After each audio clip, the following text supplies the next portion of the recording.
देहरादून से बेंगलुरु के लिए शुरू हुई हवाई सेवा। सीएम धामी ने किया फ्लाइट का flag of. Jolly grant airport से फ्लाइट ने भरी उड़ान।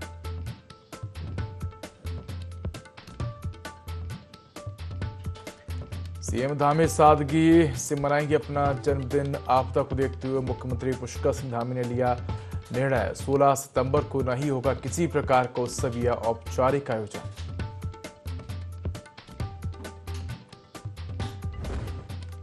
वोट चोरी के खिलाफ कांग्रेस ने प्रदेश में शुरू किया हस्ताक्षर अभियान। 15 सितंबर से 15 अक्टूबर तक चलेगा हस्ताक्षर अभियान। कांग्रेस लोगों के हस्ताक्षर कराकर चुनाव आयोग को सौंपेगी।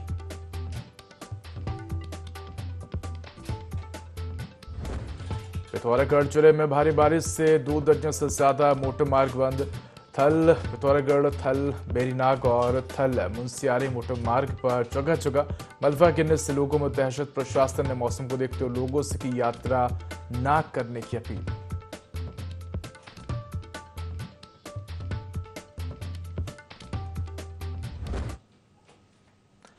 नमस्कार, मैं उदय देवभूमि लाइव में आपका स्वागत है। बुलेटिन की शुरुआत करेंगे तमाम बड़ी खबरों के साथ। मुख्यमंत्री पुष्कर सिंह धामी ने देहरादून से बेंगलुरु के लिए नई हवाई सेवा का शुभारंभ किया है। जॉली ग्रांट एयरपोर्ट देहरादून में फ्लैग ऑफ कार्यक्रम का आयोजन किया गया, जहां सीएम ने देहरादून से बेंगलुरु के लिए नई हवाई सेवा का शुभारंभ किया। बता दें कि राज्य में हवाई सेवाओं का निरंतर विस्तार मुख्यमंत्री धामी के नेतृत्व में हो रहा है। देहरादून अब दिल्ली, मुंबई, कोलकाता, हैदराबाद, अहमदाबाद और बेंगलुरु जैसे प्रमुख शहरों से सीधे जुड़ेगा। पर्यटन, व्यापार, निवेश को बढ़ावा मिलेगा तो उत्तराखंड की आर्थिकी को लाभ होगा। दूरस्थ क्षेत्रों तक हवाई सेवा की पहुंच सुनिश्चित करने में राज्य सरकार की सक्रिय भूमिका है। एयरलाइंस कंपनी के प्रति आभार व्यक्त करते हुए मुख्यमंत्री ने भविष्य में और सेवाएं जोड़ने का संकेत दिया।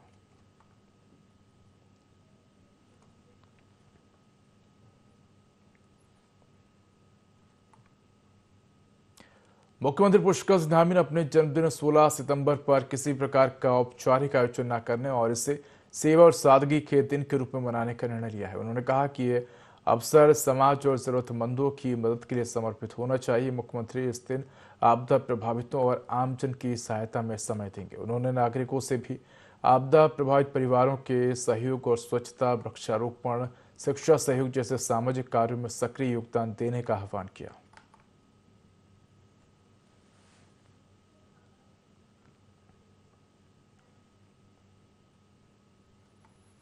सूबे में त्रिस्तरीय पंचायत चुनाव के संपन्न होने के बाद जहां क्षेत्र पंचायत से लेकर जिला पंचायत सदस्यों और अध्यक्षों का शपथ ग्रहण समारोह होने के बाद चार्ज भी मिल चुका है, वहीं दूसरी ओर चमोली जनपद के सीमांत विकासखंड ज्योतिर्मठ क्षेत्र अंतर्गत 51 प्रधान गणों का अभी तक ना तो शपथ ग्रहण हुआ है और ना ही चार्ज मिला है। लिहाजा विकास खंड में ग्राम पंचायत से लेकर तमाम तरह के प्रमाण पत्र बनाने के कार्य और क्षेत्र में विकास कार्य प्रभावित हो रहे हैं। सीमांत की जनता परेशान है। प्रखंड के सभी 51 नव निर्वाचित प्रधान गणों ने शासन प्रशासन द्वारा उनके शपथ ग्रहण और चार्ज के प्रति बरती जा रही लापरवाही और देरी को लेकर नाराजगी जताते हुए एकजुट होकर तहसील ज्योतिर्मठ पहुंचकर उपजिलाधिकारी ज्योतिर्मठ के माध्यम से डीएम चमोली सहित सीएम उत्तराखंड, पंचायत राज्य मंत्री और निर्वाचन आयोग उत्तराखंड को प्रेषित ज्ञापन में मांग की गई है कि जल्द सभी प्रधान गणों को शपथ के साथ चार्ज नहीं दिया गया तो समस्त जनप्रतिनिधि सड़कों पर उतरकर जन आंदोलन करने को मजबूर होंगे।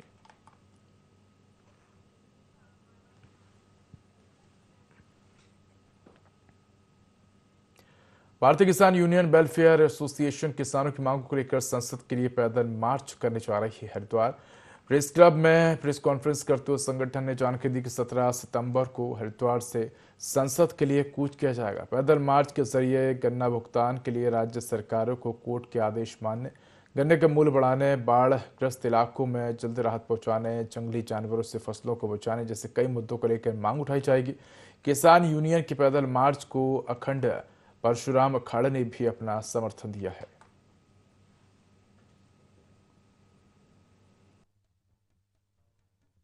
विपक्ष जितने हमारे सांसद या विधायक हैं, अगर तनख्वाह बढ़ानी हो तो ये सब एक हो जाए।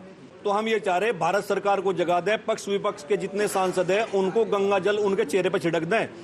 उस संसद को जो है, जो मंदिर है हमारा लोकतंत्र का, उसे भी पवित्र कर दें और सरकार को मजबूर करें।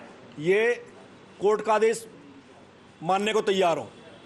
हम 17 तारीख में सुबह ही यहाँ किसान घाट से गंगा जल लेके और तिरंगा अपने कंधों पर रख के चलें और संसद तक पैदल जाएंगे। किसान संगठन सड़कों पर उतरने का प्रयास कर रहे हैं और अपनी मांगों को जोरों के साथ उठा रहे हैं। तो मैं भी कहीं ना कहीं किसान का बेटा हूं। किसान परेशान क्यों हैं? कभी जाना माननीय प्रधानमंत्री जी ने, कभी जाना गृह मंत्री जी ने? जो किसान मंत्री बनते हैं उन्होंने जाना कि किसान की मेहनत कितनी होती है, किसान कैसे अन्न पैदा करता है, किसान कैसे गन्ना पैदा करता है? कभी जाना नहीं, सिर्फ एसी कमरों में बैठ के मीटिंग करना जाना है। 17 तारीख को सुबह 9 बजे किसान नेता किसान घाट से चलेंगे। श्री अखंड परशुराम अखाड़ा माँ गंगा जी से प्रार्थना करके इनको जल और शंख के साथ जो हमारी यात्रा शुरू होती है, शंख की धुनी होती है, उसके साथ हम शुरू करेंगे। इनका यात्रा सफल होगी। हरिद्वार पुलिस ने एसएसपी प्रमिंद टूफाल के निर्देशन में अंतर्राज्यीय वाहन चोर गैंग का पर्दाफाश किया है। थाना बादराबाद की टीम ने मोहित उर्फ मोहम्मद उर्फ आशु और दीपक को गिरफ्तार कर उनके कब्जे से 20 चोरी की मोटरसाइकिलें बरामद की हैं। गैंग का चौथा सदस्य भी फरार है। जांच में सामने आया कि आरोपी उत्तराखंड, उत्तर प्रदेश, हरियाणा और दिल्ली में लंबे समय से दोपहिया वाहन चोरी कर रहे थे। काफड़ मेले के दौरान भी गैंग सक्रिय था। बरामद बाइकें कई कंपनियों की हैं। कार्रवाई से क्षेत्रवासियों ने राहत की सांस ली है।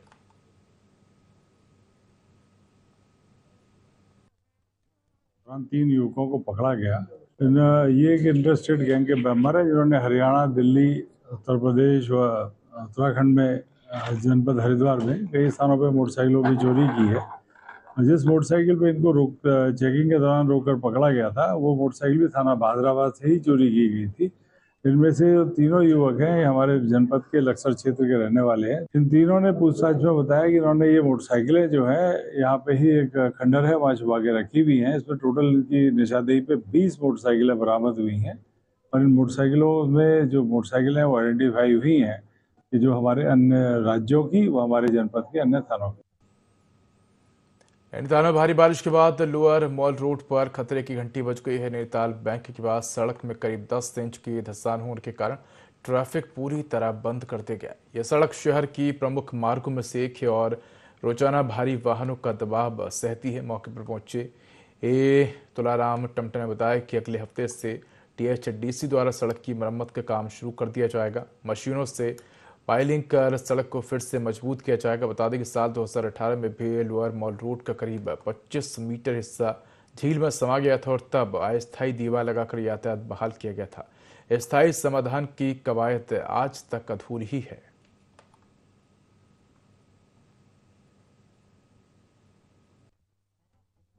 जो है ये 15 मीटर लेंथ में जो है ये जो है सेटलमेंट हो रहा है और लगभग 2-2.5 मीटर का है इसका सेटलमेंट का। 5 मीटर के टोटल रोड है, इसमें 2-2.5 मीटर सेटलमेंट हो गया है। अब हमारी जो इसका क्योंकि जो टीम आ रही है 22 तारीख से काम शुरू करेंगे, तो माइक्रो पाइलिंग के द्वारा जो है इस्टेब्लिश जो हम इसको जो है सही करने का प्लान है। क्या ना, जैसे IIT रुड़की वालों को आया तो उसके बाद THDC वालों का जो है वो THDC से हमने ये करा रखा है, क्योंकि जो डैम वाला होता है, पानी वाला एरिया, झील वाला एरिया होता है, वो THDC की एक्सपर्टीज ज़्यादा अच्छी होती है। तो हम THDC से करा रहे हैं, उनकी टीम हमने बुला रखी है और वो पहले आएगी। अब जैसे 22 तारीख से हम काम शुरू करेंगे तो THDC के जो एक्सपर्ट हैं वो आने वाले हैं। वो जैसे फिर वो गाइड करेंगे उसी हिसाब से स्टेटमेंट हम इसका वो करेंगे, क्योंकि अभी तो जो है अभी हम इसको तब तक जब वो एक्सपर्ट नहीं आते हैं तब तक हम इसको छेड़ेंगे तो हो सकता है फिर ज़्यादा नुकसान। हरिद्वार के भाजपा जिला मंत्री रहे विकास तिवारी को संगठन ने प्रदेश स्तर पर बड़ी जिम्मेदारी सौंपी है। पार्टी हाईकमान ने उन्हें उत्तराखंड भाजपा का प्रदेश शहर मीडिया संयोजक नियुक्त किया है। नई जिम्मेदारी मिलने पर हरिद्वार में भाजपा कार्यकर्ताओं ने उनका जोरदार स्वागत किया।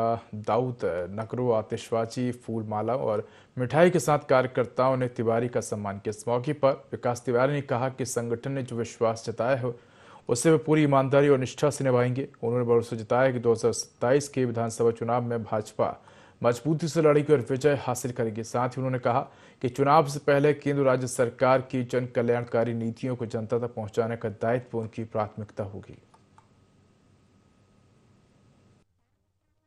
ने मुझे प्रदेश मीडिया सह संयोजक की जो जिम्मेदारी दी है, मैं उसके लिए अपने केंद्रीय नेतृत्व का, अपने प्रदेश नेतृत्व का, जिसमें मेरे प्रदेश के यशस्वी मुख्यमंत्री माननीय पुष्कर सिंह धामी जी, हमारे अध्यक्ष माननीय महेंद्र भट्ट जी, हमारे संगठन मंत्री अजय जी, हमारे लोकप्रिय सांसद आदरणीय त्रिवेंद्र सिंह रावत जी और हमारे स्थानीय विधायक पूर्व प्रदेश अध्यक्ष मदन कौशिक जी सहित सभी नेताओं का धन्यवाद ज्ञापित करता हूं कि पूरी पार्टी ने मुझ पर जो विश्वास जताया है, मैं उनके विश्वास पर खरा उतरूंगा और विश्वास भी दिलाता हूं कि आगामी 2027 का चुनाव हमारे सामने है और मीडिया विभाग की एक बड़ी जिम्मेदारी है। चूंकि सरकार की योजनाओं को जन जन तक पहुंचाने का काम इस विभाग के द्वारा होता है, तो मैं सरकार की योजनाओं को जन जन तक पहुंचाने का काम करूंगा और 2027 में लगातार तीसरी बार हमारी सरकार बने, भारतीय जनता पार्टी की सरकार बने और हरिद्वार जनपद की हर विधानसभा में कमल का फूल खिले, ये संकल्प लेकर के अपने काम को प्रारंभ करूं।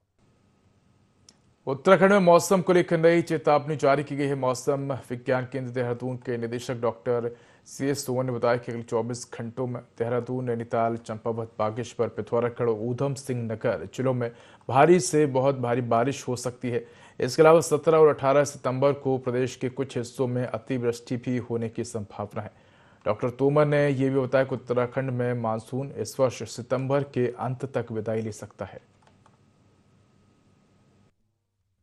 24 घंटे में भी जो है भारी से अति भारी वर्षा की चेतावनी है, जिसमें कि कुमाऊं में हमारे को पिथौरागढ़, बागेश्वर, चंपावत, नैनीताल और उधम सिंह नगर में ऐसा अनुमान है कि भारी से अति भारी वर्षा हो सकती है। इसके साथ साथ इधर देहरादून जिले में अगले 48 घंटे के लिए जो है वो अनुमान यही है, कुमाऊं मंडल में ज़्यादातर जनपदों में और देहरादून में भारी वर्षा का अनुमान है। उसके बाद 17 तारीख और 18 तारीख में जो है येलो अलर्ट है, इसमें भारी बारिश का नहीं है लेकिन अतिवृष्टि की चेतावनी है, इसमें चांसेस बन सकते हैं। इसके बाद धीरे धीरे वर्षा का, जैसे हमने पहले भी बताया कि वर्षा की तीव्रता थोड़ा कम हो रहा है, तो उसके बाद 19 तारीख जो हमारा जो है चेतावनी है अपने जारी करी है, वो गढ़वाल मंडल में तो नहीं है लेकिन कुमाऊं में फिर भी कहीं कहीं पे अतिवृष्टि हो सकती है। नेता प्रतिपक्ष यशपाल आर्य थराली पहुंचे और आपदाग्रस्त थराली क्षेत्र का जायजा लिया। इस दौरान उनके साथ कांग्रेस नेता गणेश गोदियाल और थराली से पूर्व विधायक डॉक्टर जीतराम भी मौजूद रहे। नेता प्रतिपक्ष ने थराली बाजार का पैदल भ्रमण कर आपदा से नुकसान का जायजा लिया और थराली बाजार क्षेत्र में आपदा प्रभावितों से हालचाल जाना। वहीं इसके बाद कांग्रेस ने राड़ी बगड़ क्षेत्र में सोलघाटी, सगवाड़ा, पारथा समेत अन्य क्षेत्रों से आए आपदा प्रभावितों और जिन गांव में सड़कें बंद होने से खाद्यान्न संकट गहराता जा रहा है, वहां से आए लोगों को आपदा राहत किट का वितरण किया। इसके बाद नेता प्रतिपक्ष यशपाल आर्य और कांग्रेस नेता ने जयपुर पहुंचकर आपदा पीड़ितों का हालचाल जाना। नेता प्रतिपक्ष यशपाल आर्य ने सरकार पर थराली आपदा प्रभावितों की उपेक्षा का आरोप लगाया। उन्होंने कहा कि सरकार को मृतकों को दिए जाने वाले मुआवजे की राशि को 5 लाख से बढ़ाकर 10 लाख रुपए करना चाहिए और इस आपदा को देखते हुए काश्तकारों के ऋण माफ करने के साथ ही जिन लोगों ने ऋण लेकर अपनी दुकानें खोली हैं और वे आपदा से प्रभावित हुए हैं, तो सरकार को ऐसे दुकानदारों को भी राहत देते हुए ऋण माफी करनी चाहिए। कि मैं दूसरी बार पहुंचा हूं, लेकिन चूंकि हमारे नेता प्रतिपक्ष आदरणीय यशपाल आर्य जी का इस क्षेत्र में दौरा था, तो बहुत दिनों से इस बात से चिंतित थे कि वहां पर आपदा के दौरान सरकार ने समुचित व्यवस्थाएं की है कि नहीं की है, और उन्होंने कहा कि मैं स्वयं देखना चाहता हूं, तो आज स्वयं आए हैं, इसलिए मैं आज दूसरी बार यहाँ पर पहुँचा हूँ। मेरा ये कहना है कि आपदाएं आती हैं, सरकार के हाथ में ये नहीं है कि आने वाली आपदाओं को किस हद तक कम कर सके। कुछ कम कर सकते हैं लेकिन पूरी तरह खत्म नहीं कर सकते, लेकिन ये निश्चित रूप से सरकार के हाथ में है कि उसके बाद समुचित तौर पर लोगों को राहत पहुंचाई जाए।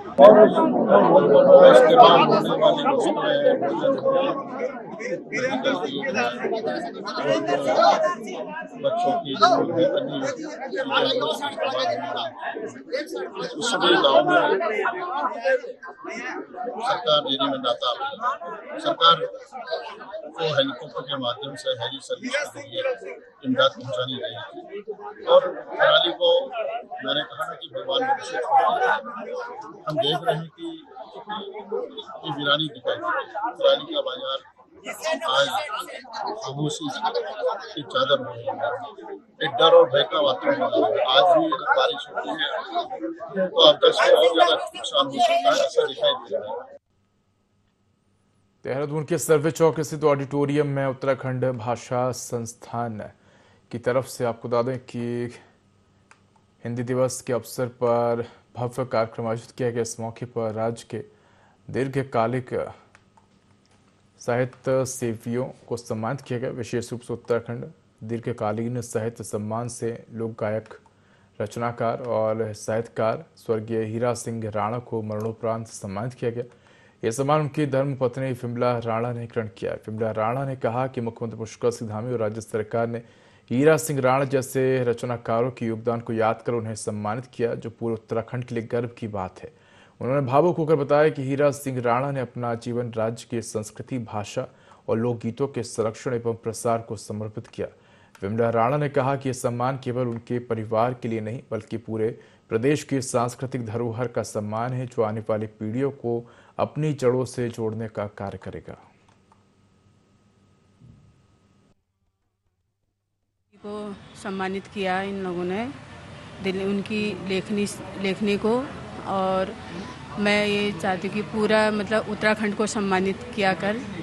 हालांकि राणा जी तो पहले से ही मतलब गीतकार रहे, समाज के रहे, उत्तराखंड के थे और अपने जीवन में तो गरीबी में दिन काटे उन्होंने, कैसे तैसे हम लोगों ने अपने गुजर बसर करी। पर आज उत्तराखंड सरकार ने उनको मरणोपरांत ये सम्मान दिया। मैं उस उत्तराखंड सरकार को धन्यवाद करूंगी।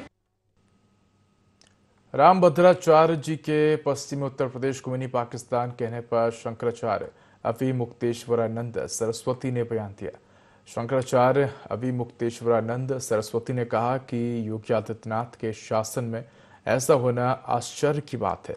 उत्तर प्रदेश में 5 से 6 सालों से योगी आदित्यनाथ मुख्यमंत्री है और कहा जाता है कि योगी बारीकी से काम करते हैं। ऐसे में उनके कार्यकाल में रामभद्राचार्य जी द्वारा पश्चिमी उत्तर प्रदेश को मिनी पाकिस्तान कहना सोचनीय प्रश्न है।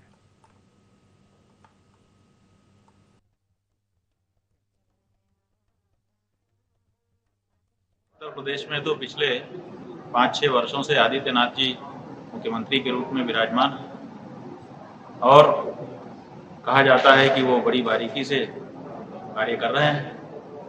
उनके राज में रामभद्राचार्य जी कह रहे हैं कि पश्चिमी उत्तर प्रदेश पाकिस्तान बन रहा है। योगी जी के राज में पाकिस्तान, कैसी बात, सुन करके धक्का लग रहा है। कहीं आपके सुनने में समझने में अंतर हुआ होगा पत्रकार बंधु। योगी जी के राज में पाकिस्तान कैसे हो सकता है, और अगर रामभद्राचार्य जी कह रहे हैं तो फिर नेपाल में हाल ही में हुई हिंसा और जेल से कैदियों के फरार होने के बाद चंपावत जिले की अंतर्राष्ट्रीय सीमा बनबसा, टनकपुर, पंचेश्वर और रोहसाल पर सुरक्षा एजेंसियों को अलर्ट पर रखा गया है। सीमा पर सशस्त्र सीमा बल, एसएसपी और पुलिस की तैनाती बढ़ा दी गई है। नेपाल से भारत आने वाले हर व्यक्ति की सख्ती से जांच की जा रही है। चंपावत के सीओ शिवराज सिंह राणा ने बताया कि एसपी अजय गणपति के निर्देश पर सीमावर्ती इलाकों में लगातार गश्त जारी है। सुरक्षा बल पूरी तरह सतर्क है। नेपाल हिंसा का सबसे ज्यादा असर सीमावर्ती व्यापारियों पर पड़ा है। हालांकि हालात धीरे धीरे सामान्य हो रहे हैं।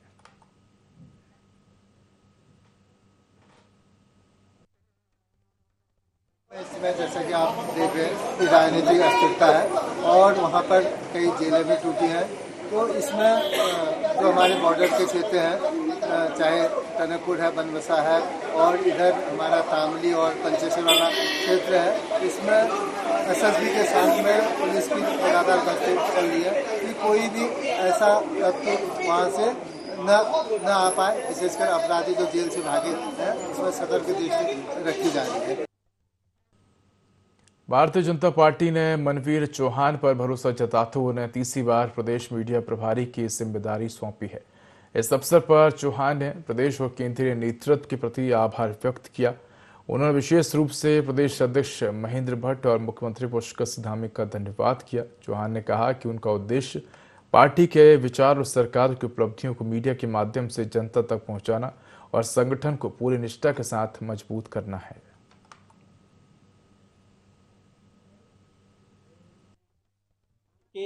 प्रदेश नेतृत्व को, केंद्रीय नेतृत्व को, विशेष रूप से अपने प्रदेश अध्यक्ष आदरणीय महेंद्र भट्ट जी को और प्रदेश के लोकप्रिय मुख्यमंत्री आदरणीय पुष्कर सिंह धामी जी का हार्दिक आभार व्यक्त करता हूं कि उन्होंने मुझे तीसरी बार मीडिया प्रभारी की जिम्मेदारी दी है।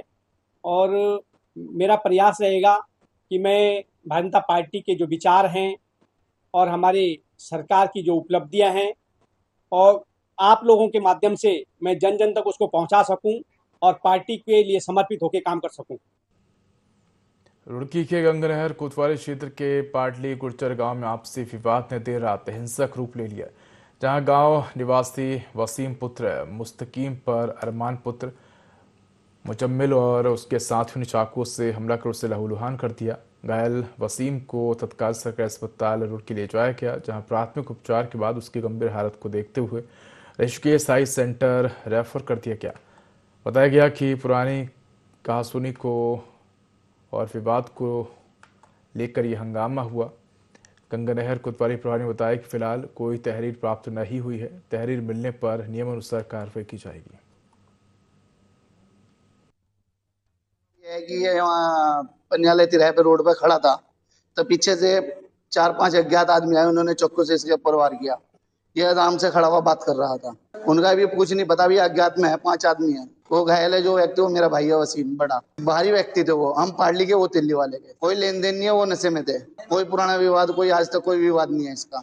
भी हमारे पास वसीम सनोफ मुस्तकीम नाम करके मरीज आया था, उनको मल्टीपल बॉडी पे स्टेप वुंड हो रखे थे और तो उनको प्राइमरी जो ट्रीटमेंट रहता है सूचना लगा के एम्स ऋषिकेश के लिए रेफर कर दिया गया है। अभी थोड़ी सीरियस कंडीशन लग रही है, इसको देखते हुए एम्स ऋषिकेश के लिए रेफर कर दिया गया है। लगभग 5 से 6 जगह उसको चाकू का निशान है। अभी वो तो पता नहीं है कि उसको मेजर नहीं कर सकते हैं, अंदर देख नहीं सकते हैं, बट लेकिन ज्यादा बड़ी नहीं है।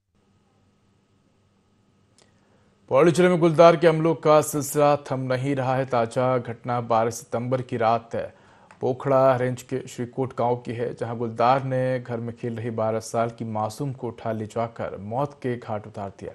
रात भर चली तलाश के बाद बच्ची शत शब झाड़ियों से बरामद हुआ है। घटना के बाद पूरे गांव में दहशत और आक्रोश फैल गया। ग्रामीणों का आरोप है कि वन विभाग और सरकार की लापरवाही से लगातार ऐसी घटनाएं हो रही हैं। फिलहाल गांव में 2 पिंजरे लगाए जा रहे हैं और ट्रैंकुलाइजिंग टीम की तैनाती की भी तैयारी की जा रही है।